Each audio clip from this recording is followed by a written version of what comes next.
Good morning, happy new year to all of you. आप सभी लोगों को नव वर्ष की बहुत बहुत शुभकामना। ये वर्ष 2023 आपके आपके जो सपने हैं उसको पूरा करने के लिए महत्वपूर्ण वर्ष साबित हो। इस शुभकामना के साथ आज इस वीडियो में मैं आपके बीच में आर कुमार आस्था आईएएस आपके बीच में आया हूं। और इस वीडियो में आने का मैं थोड़ा लेट हो गया, क्योंकि आप जैसा कि 30 दिसंबर को बीपीएससी 67 मेंस का एग्ज़ाम जीएस वाला दोनों पेपर हुआ था, जीएस पेपर 1 जीएस पेपर 2। और मैंने पेपर तो जीएस पेपर 1 होने के तुरंत बाद ही जीएस उसको देख लिया था, और जीएस पेपर 2 को भी उसके होने के तुरंत बाद देख लिया था। व्हाट्सएप ग्रुप में जो एग्ज़ाम देने वाले लोग थे उन्होंने पेपर शेयर कर दिया था और हमारे पास आ गया था, मैंने पेपर को देख लिया था। चूँकि आपको अपने भविष्य के आपको जैसे बीपीएससी की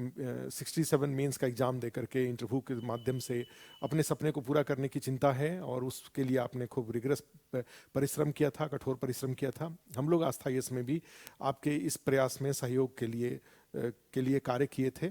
जिससे कि आपकी जो प्रयास है वो प्रयास आसान हो, सरल हो। और एक ज़रूर इस बात की रहती अपेक्षा हमें भी रहती है कि भाई हम जो एग्ज़ाम का दिन है उस दिन जो पीछे आस्था इसमें क्लासेस चले हैं, क्योंकि हम भी थके हुए थे। थके होने का मतलब ये हुआ कि पीटी के एग्ज़ाम के बाद सुबह शाम 2 बैच के माध्यम से ऑफलाइन ऑनलाइन में हम लोगों ने बीपीएससी 67 मेंस का क्लास को कंप्लीट किया था। तो हम भी आराम करने के साथ साथ ये ज़रूर कोशिश कर रहे थे, ये इस बात की उत्सुकता थी कि कैसा पेपर आ रहा है। जैसा कि बीपीएससी का अपना एक ट्रेंड रहा है, उस ट्रेंड के अकॉर्डिंग बीपीएससी का जीएस पेपर 1 आया था। और जो कमेंट आया, कुछ लोग जो जीएस का पेपर दे करके और कंपलसरी हिंदी का पेपर दे करके दिल्ली वापस आ गए थे, तो कल जैसे ऑफिस में उनसे मुलाकात हुई थी, क्योंकि सारे लोग यहाँ पे नए साल में 31 तारीख, 1 तारीख, 2 तारीख सब बाहर चले गए थे, जितने लोग आस्था इसके जो हमारे सेवा कर्मी हैं, क्योंकि वो सब थके हुए थे, काफ़ी मेहनत से उन लोगों ने पीछे काम किया था, तो सब छुट्टी पे थे, तो इसलिए आज लेट से, आज 3 तारीख को आपके बीच में आया हूँ। तो जो कल वैसे ऑफिस खुला हुआ था, तो उसमें आए एक सज्जन आए थे, तो उन्होंने का एक बड़ा अच्छा कमेंट एक उन्होंने ऑफिस में फ्रंट ऑफिस में दिया कि जीएस पेपर 1 का एग्ज़ाम देते समय ऐसा लग रहा था जैसे कि आस्था आईएएस में बैठ के कोई टेस्ट पेपर दे रहे हों। ठीक है, तो ऐसा ही पेपर था। इसमें कोई उनका कमेंट एक ओवरऑल रिव्यू कहा जाए, और इसमें आस्था इसकी कोई ऐसी कोई बहुत बड़ी बहादुरी नहीं थी। हम लोग को बस इतना ही था कि जीएस का पेपर 1 जिस तरह से आता है उसके अकॉर्डिंग टेस्ट सीरीज में क्वेश्चन और क्लास में कंटेंट डिजाइन करके अपना काम किए थे। अगर बीपीएससी उस प्रारूप में, पैटर्न में अगर कोई मेजर चेंज कर देता तो निश्चित रूप से आपके लिए चैलेंजिंग होता, तो हम लोग भी उसमें फ्लॉप कर जाते। लेकिन जीएस पेपर 1 में ऐसा कोई खास कोई बहुत बड़ा चैलेंज आपके लिए नहीं था। और हम लोग भी जो प्रयास किए थे और जो आप लोगों को मोटिवेट किए थे कि आप अपने प्रिपरेशन को इतने पर टिकाए रखिए, इतने पर फोकस किए रखिए, और उसका बार बार उसको जो कंटेंट है उसको याद करिए, और फिर उसको प्रेजेंट करने का, रिप्रेजेंट करने का उसका तरीका, उसको बेस्ट ऑफ जो फॉर्मेट है उस फॉर्मेट को फॉलो करिए। और इस बात को देखते हुए हमने जो काम आपके लिए किया था, ठीक है, तो वो काम वो चीज़ इस पेपर में दिख गया था। पेपर मेरे सामने है, और 5 क्वेश्चन हिस्ट्री के 5 क्वेश्चन थे, उसमें से 3 आपको लिखने थे, और फिर बाकी करंट अफेयर्स के और डीआई के जीएस पेपर 1 में, और उसके बाद जीएस पेपर 2 का था, उसकी भी चर्चा कर लेंगे हम लोग। ठीक है, इस पेपर में जाएं तो अभी मैं ये जो पेपर 1 पेपर 2 पे जाऊं, इससे पहले मैंने आज से करीब 11 दिन पहले जो मेंस का जो पेपर था, 30 तारीख को पेपर था, तो शायद मुझे लग रहा है कि 22 या 23 तारीख को यूट्यूब पे मैंने जो टेस्ट सीरीज हुआ था उसका जो लास्ट जीएस सेकंड पेपर को मैंने डिस्कस किया था। और उस डिस्कशन में आने का उद्देश्य ये भी था, काफ़ी लोगों ने कहा भी था कि सर एक बार आप ज़रूर आकर के जी पेपर को डिस्कस कर दीजिएगा, जिससे कि हम लोगों को एक फॉर्मेट पता चल जाए, अंतिम रूप से एक फॉर्मेट पता चल जाए कि क्या कैसे आंसर को टैकल करना, क्वेश्चन को कैसे टैकल करना चाहिए, आंसर को कैसे लिखना चाहिए। और मैं तबीयत ठीक नहीं था, लेकिन उसके बावजूद वो पेपर को आके देखिए, जीएस सेकंड पेपर का डिस्कशन हमने 22 या 23 तारीख को वो डिस्कशन हमने कराया था, और उसको यूट्यूब पे डाला हुआ था। और आप उस डिस्कशन को जरूर, कई लोग हैं जो कि चूंकि मेंस नज़दीक था उसको नहीं देखे थे, लेकिन जिन्होंने भी देखा होगा या अब जा करके उसको देख लीजिए कि आपको लगेगा कि उसको अगर आप देखे रहते तो आपको कुछ अच्छा इंसाइट मिलता उस लास्ट वीडियो से, जो बीपीएससी 67 मेंस के लिए मैंने बना करके यूट्यूब पे डाला हुआ था। ठीक है, उसमें मौर्य कला में कैसे उसका इंट्रोडक्शन लिखा जाना चाहिए, कैसे आगे लिखा जाना चाहिए, या जीएस सेकंड पेपर को सामने रख करके, चूंकि वो डिस्कशन जीएस सेकंड पेपर के ऊपर था, तो उसके बैकग्राउंड में प्लस जीएस सेकंड पेपर को हमने उसमें डिस्कस किया था, एक एक क्वेश्चन को किया था। और वो पेपर उस दिन, अब मैं उसको रिपीट नहीं करूंगा यहाँ पे, आप खुद जा करके उसको देखिएगा कि किस तरह से उस पेपर में और ये जो आपका पेपर है उसमें कितनी सिमेट्री है, कितनी समानता है। एक पेपर की बात कर रहा हूँ, उसके आगे जो 10 पेपर है वो सब टेलीग्राम चैनल पे अवेलेबल है। उस टेलीग्राम चैनल पे जाके पेपर को खोल करके जीएस आस्था का जो जीएस का टेस्ट सीरीज का पेपर है उसको देख लीजिए, तो आपको पता चल जाएगा कि किस तरह से जीएस पेपर 1, वो 11 टेस्ट को अगर किसी ने प्रैक्टिस किया होता, किसी ने अच्छे से अगर प्रैक्टिस किया होगा, तो उसमें से एक भी क्वेश्चन, कोई ऐसा क्वेश्चन नहीं था, लिखने वाले कोई ऐसे क्वेश्चन नहीं थे जो उस टेस्ट सीरीज के जो पेपर थे उससे बाहर आया। और आपका बिना प्रैक्टिस किया हुआ क्वेश्चन एग्जाम हॉल में नहीं आया था। आस्था में बैठ के जो ऑनलाइन ऑफलाइन में जो आपने प्रैक्टिस किया था वही था। अब ये जरूर है कि आपने कैसा लिखा, उसको आपने कैसा फिर बाद में जो लिखने में जो कष्ट हुआ या लिखने में जो सुविधा रही उसको कैसे कंटिन्यू किया, जो कष्ट हुआ उसको कैसे आपने सुधारा, उस पर डिपेंड करेगा ये पेपर में आपका परफॉर्मेंस। चूंकि टेस्ट सीरीज का आस्था इसके यूट्यूब चैनल पे टेस्ट सीरीज के बड़े सारे डिस्कशन में क्या तरीका अपनाना चाहिए, क्वेश्चन को फर्स्ट इंप्रेशन में क्वेश्चन को देख करके चैलेंजेस को आइडेंटिफाई करने के लिए, फिर उसको प्रेजेंट करने के लिए इंट्रोडक्शन कैसे बनेगा, आगे उसको कैसे प्रेजेंट किया जाएगा, इन सब बातों का हमने काफ़ी डिटेल में एग्जाम्पल्स के रूप में दे रखा है। जो भी बीपीएससी 68 वाले लोग हैं वो जरूर यूट्यूब पे जा करके आस्था के यूट्यूब पे जो टेस्ट डिस्कशन है उसको एक बार जरूर देखेंगे, तो आंसर, क्वेश्चन आंसर में जो प्रॉब्लम आते हैं, मेंस के क्वेश्चन आंसर में जो दिक्कत होती है उसका कुछ समाधान वहां से जरूर आपको मिलेगा। ठीक है, इस पेपर की भी, ये जो बीपीएससी का जो पेपर था, इस पेपर की बात करें तो आप जैसा कि जानते हैं कि ये जीएस पेपर 1 है और उसमें पहला क्वेश्चन, एक क्वेश्चन बीपीएससी में 5 क्वेश्चन है, 5 में से 3 आपको लिखने हैं, तो 3 लिखने हैं, तो एक क्वेश्चन इसमें जरूर था, discuss the factor responsible for the formation of Indian National Congress, what were the British policies towards early nationalist. ठीक है, ये जो क्वेश्चन है बड़ा कॉमन क्वेश्चन था। ठीक है, कोई भी मॉडर्न इंडिया की तैयारी करता है तो उसमें आता है। पीटी में आप इस तरह की बातों को, ये जो 1885 और उसके बाद जो मॉडरेट हैं, जो लिबरल्स हैं, लिबरल्स के ऊपर क्या उनका अप्रोच था, या कांग्रेस की इमरजेंस को लेकर के कौन कौन से फैक्टर से मौजूद, पीटी में भी पढ़ते हैं, मेंस में भी आप पढ़ते हैं,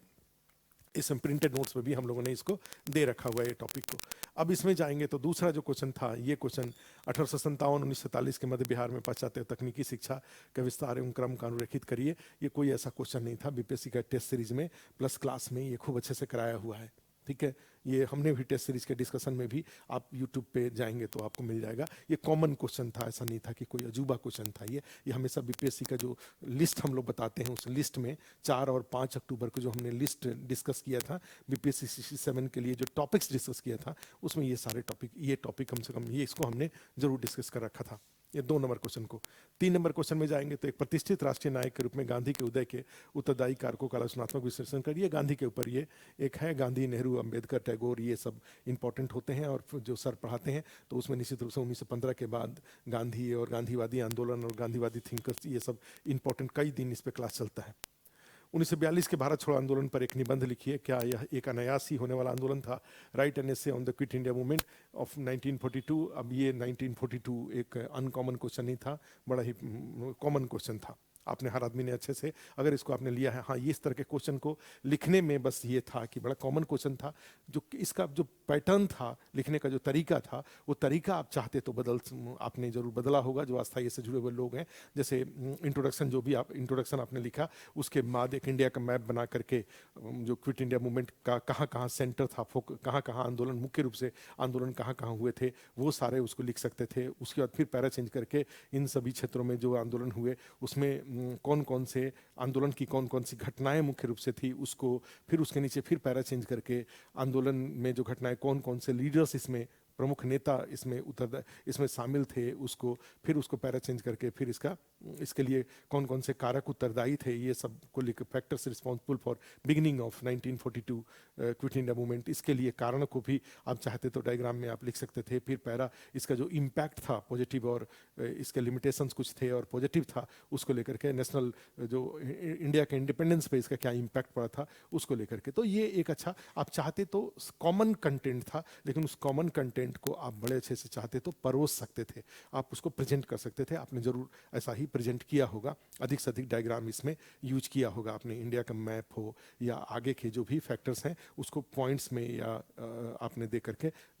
डायग्राम बना बना करके उसको अलग अलग तरीके से, जिसको जैसा डायग्राम अच्छा लगा होगा उसको जरूर आपने किया होगा, मैं ये उम्मीद करता हूँ। चूँकि हमने डिस्कशन में भी ये बोल रखा है और साथ में इंडिविजुअली भी जो लोग हमसे मिले थे सबको हमने बोला था इस पर्टिकुलर क्वेश्चन को लेकर के, चाहे 1857 में भी था इंडिया का मैप बना के कौन कौन से केंद्र थे, उसमें कौन कौन से नेता उसके लिए रिस्पॉन्सिबल थे, कौन कौन सी प्रमुख घटनाओं को, ये सबको हाईलाइटेड वे में अगर मान लीजिए डायग्राम बना के दिखाएंगे तो ज़्यादा अच्छा रहेगा। क्विट इंडिया मूवमेंट के लिए भी ऐसा ही था। उसके बाद जाएंगे तो अग्निपथ, ये उसके बाद ये 4, उसके बाद 5 नंबर क्वेश्चन,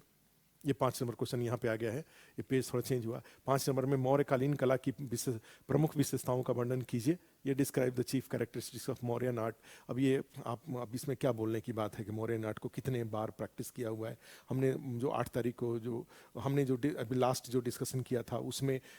आंसर लिखने के तरीके में इसी का एग्जाम्पल लेकर के और हर चीज़ बताया, इवन कंप्लीट इंट्रोडक्शन लिखवाया हुआ है और उसमें कौन कौन सी बातें हैं सब उसमें किया हुआ है। उसके बाद ये right short notes on any of the two, इसमें निम्नलिखित की 2 संक्षिप्त टिप्पणियां लिखिए, संथाल विद्रोह, चंपारण, रविंद्र टैगोर स्वतंत्रता आंदोलन में भूमिका। तो 6 में से 3 क्वेश्चन लिखना था। अगर एक पहले वाले क्वेश्चन को अगर मान लिया जाए कि वो जैसे हमारे लिस्ट ऑफ टॉपिक्स में नहीं है, क्योंकि हम अगर उस तरीके से टॉपिक अगर शामिल करने लगेंगे तो 17-18 टॉपिक जो हम लोग बोलते हैं कि जिससे कि जीएस पेपर 1 का हिस्ट्री कल्चर से क्वेश्चन लिखने वाले 3 क्वेश्चन आ जाएंगे, अगर हम उस तरह के टॉपिक को भी इंक्लूड करने लगेंगे फिर 17-18 से बढ़ के ये 25-30 हो जाएगा। क्योंकि फिर उस टॉपिक को emergence of causes of emergence of Indian National Congress और उसके बाद लिबरल, मॉडरेट और एक्सट्रीमिस्ट के बारे में, या फिर उधर जाएंगे तो उपनिवेशवाद के विभिन्न चरण,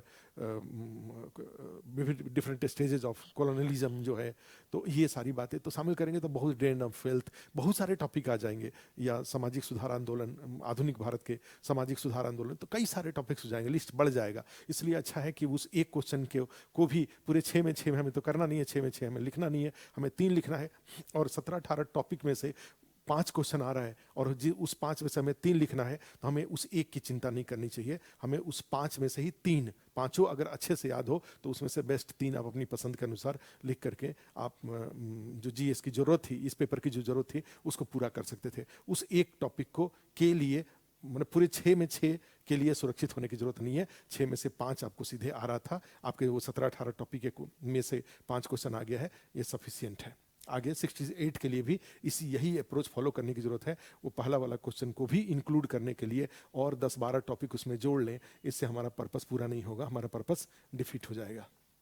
ठीक है, उस एक क्वेश्चन को छोड़ दीजिए। उसके बाद जाएंगे तो सेकंड पेपर में जाते हैं तो करंट अफेयर्स का क्वेश्चन, इस बार कोई वो नहीं था, कोई अनप्रेडिक्टेबल नहीं था, क्वाड पे क्वेश्चन था, या फिर जाएंगे तो आपका यूक्रेन वाले पे क्वेश्चन था, अग्नि जो वीर हैं उस पे क्वेश्चन था। तो ये सारे, ये जैसे रूस यूक्रेन पे क्वेश्चन था, या एक राष्ट्र एक निर्वाचन वाले में वो जो आप देखेंगे कि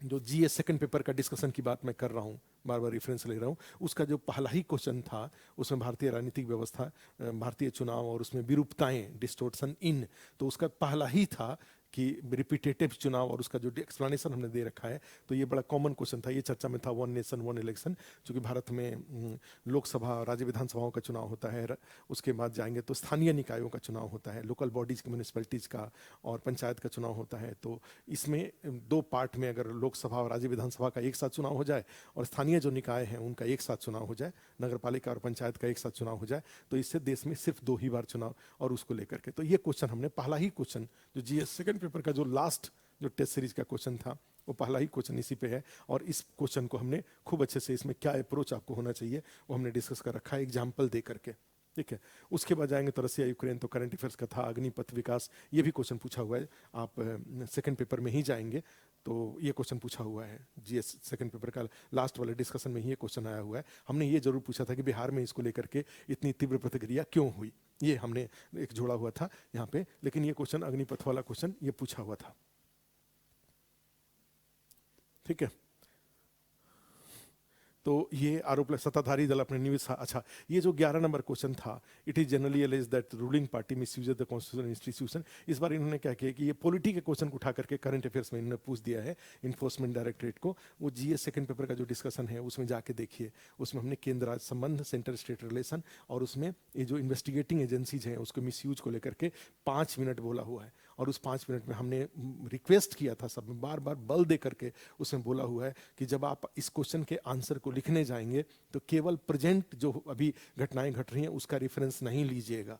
हमने उसमें एग्जाम्पल दे रखा है कि अरविंद केजरीवाल जी का एग्जाम्पल दे रखा है। हमने ये भी एग्जाम्पल 2013 में अरुण जेटली का यूट्यूब पे, आप उसमें गूगल में जाके सर्च करिए, अरुण जेटली ने 22-23 एग्जाम्पल दे करके तब के सरकार के ऊपर आरोप लगाया था कि किस तरह से यूपीए सरकार द्वारा बीजेपी के खिलाफ जांच एजेंसियों का दुरुपयोग किया जा रहा है।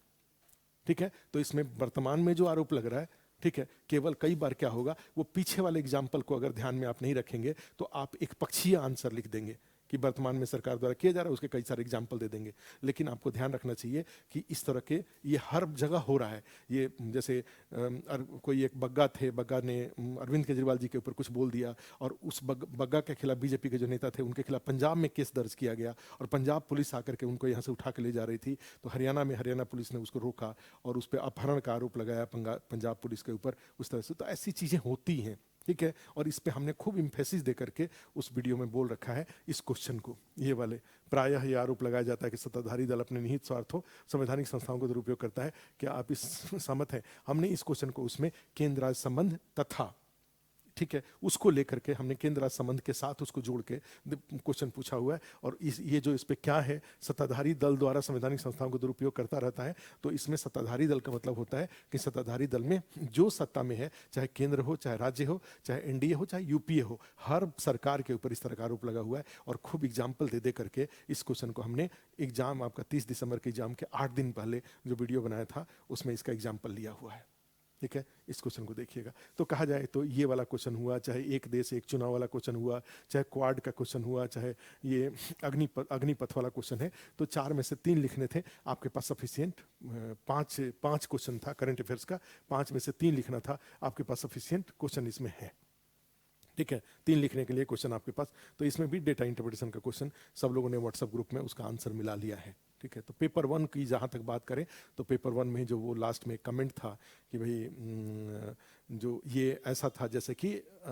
आस्था इसमें बैठ के हम टेस्ट सीरीज दे रहे थे। ठीक है, ये कमेंट हमें लग रहा है कि ओवरऑल या कहीं भी कोई भी टेस्ट, कोई किसी भी टेस्ट सीरीज में जुड़ा होगा तो उनको ऐसा वहाँ पर भी इसी तरह के क्वेश्चन जरूर इसी पैटर्न पे क्वेश्चन बनाए गए होंगे और जो वहाँ बैठ के लिख रहे होंगे उनको भी ऐसा ही फील हुआ होगा कि उस कोचिंग के क्लास में बैठ के वो टेस्ट। ठीक है, आस्था के लिए जो कमेंट था वो कमेंट बाकी कोचिंगों के लिए जरूर होगा, बाकी टेस्ट सीरीज जहाँ जहाँ ऑर्गेनाइज किया गया उनके लिए भी सही होगा, क्योंकि इस पेपर में ऐसा कोई कहीं पे कोई बहुत ज़्यादा वो नहीं है, कोई एडवेंचर यहाँ पे नहीं है। जैसा कि जनरली पहले क्या होता था, करंट अफेयर्स में एडवेंचर देखने को मिल जाता था, लेकिन इस बार ऐसा कोई एडवेंचर नहीं है। मेन यहाँ पे मार्क्स डिसाइड करेगा, कॉपी जांचने वाले का क्या अप्रोच है इस पे, और साथ में जो आपने अपने से जो कॉमन कंटेंट को आपने कितने अच्छे से प्रेजेंट किया हुआ है इस पे डिपेंड करेगा। ठीक है, तो ये एक इम्पॉर्टेंट जीएस पेपर 1 को लेकर के हमारा डिस्कशन था। और 68th के लिए आपके लिए सीख भी यही है कि जो भी 68th का मेंस के लिए प्लान कर रहे हैं वो जो 4 और 5 अक्टूबर को जो हमने लिस्ट ऑफ टॉपिक्स बनाया था वो निश्चित रूप से फिर अब बनाएं, फिर आगे 12 फरवरी के बाद वो लिस्ट ऑफ टॉपिक्स हम एक बार फिर से लिस्ट बनवाएंगे जीएस पेपर 1 का या जीएस पेपर 2 का। लेकिन आपको जो बीपीएससी का पैटर्न है उस पैटर्न पर ही विश्वास करके उसी के अकॉर्डिंग प्रिपरेशन करने की जरूरत है, याद पर फोकस करने की जरूरत है। क्योंकि इस पूरे पेपर में आप देखिए, अगर आपका कंटेंट पर कमांड होगा तो क्वेश्चन के ओरिएंटेशन को आप आराम से पकड़ सकते हैं, लेकिन अगर कंटेंट पे कमांड नहीं होगा तो एक तो फिर ओरिएंटेशन पकड़ के ही क्या करेंगे जब हमें कंटेंट पर कमांड नहीं है। तो ठीक है, किसी भी क्वेश्चन में, हर क्वेश्चन में कंटेंट पर कमांड प्राइमरी रिक्वायरमेंट है और सेकेंडरी है फिर क्वेश्चन के ओरिएंटेशन के अकॉर्डिंग उस कंटेंट को आंसर में डालना डायग्राम से या प्रेजेंटेशन अच्छे तरीके से उस चीज़ को प्रेजेंट करना। ठीक है, तो ये जीएस पेपर 1 के लिए आपके लिए एक डिस्कशन था। अब जीएस पेपर जो सेकंड जो पार्ट होगा उसमें जीएस पेपर 2 का डिस्कशन लेके मैं आऊँगा, आप उसको फॉलो करिए, उसको देखिएगा अगर आपके पास टाइम हो। अदरवाइज अभी जो ऑप्शनल का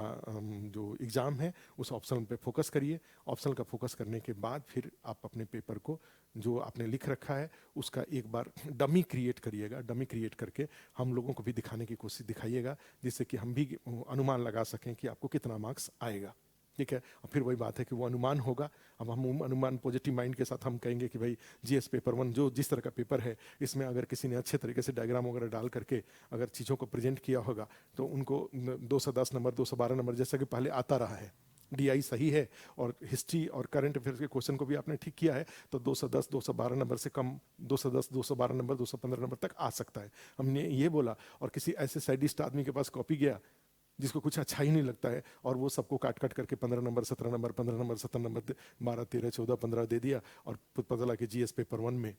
टोटल जो एवरेज मार्किंग हुआ 130 35 40 हो गया, तो फिर अब वहाँ पे गलत होंगे कि भाई आपने तो कहा था कि 210 15 तक आता है और यहाँ तो 130 35 एवरेज आया। तो ऐसा हो सकता है, हम गलत ऐसा हो सकते हैं, लेकिन फिर 130 35 एवरेज अगर आ रहा है,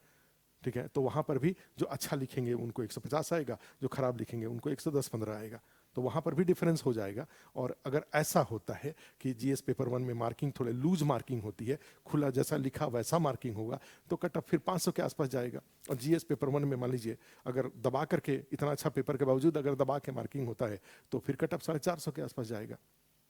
ठीक है, तो इसमें कोई दुखी होने की बात नहीं है, जैसा वो मार्किंग करेंगे उसके अकॉर्डिंग कट ऑफ जाएगा। आपने अच्छा लिख करके अपना काम कर लिया है। ठीक है, नेक्स्ट वीडियो में हम लोग जीएस सेकंड पेपर का डिस्कशन लेके आएंगे, उसको आप देखिएगा। ठीक है, तो अभी के लिए इतना ही, थैंक यू।